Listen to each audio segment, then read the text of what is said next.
سلام ستړي مشه وخت مو په خیر پام وکړئ د اوسو مهمو خبرونو ته امریکا ولسمشر غنی ته وایي له افغان ځواکونو او افغان حکومت مو ملاتړ دوام کوي. امریکا له افغان حکومت او افغان ځواکونو د ملاتړ ډاډ ورکړی دی. د ولسمشر بیان صدیقي وایي چې ولسمشر غنی د امریکا د دفاع وزارت له نوي سرپرست وزیر کریسټوفر میلر سره ټلیفوني خبرې کړې دي.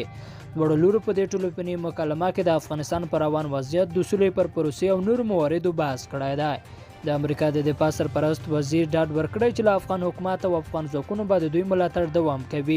د خبرې داسې مهال کېږي چې امریکا تازه له افغانستان د خپلو سرتیرو د ایستلو اعلان کړی دی او د سولې روانه پروسه هم له ګڼو خنډونو سره مخ ده. جواد ظریف د افغان سولې په اړه وایي که ښکېله خواوې حکومت کې ګډې کړل شي سوله راځي. ایران وایي افغانستان د هغه مهال سوله راتللی شي چې نورې ډلې هم د دغه هیواد په حکومتي بهیر کې شریک کړل شي.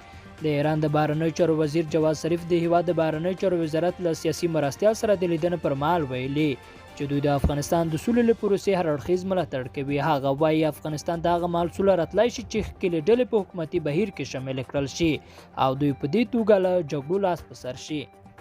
او د بخښنې نړیوال سازمان وایي افغانستان په دې کړکېچن وضعیت کې د نړیوالو ملتیا ته اړتیا لري.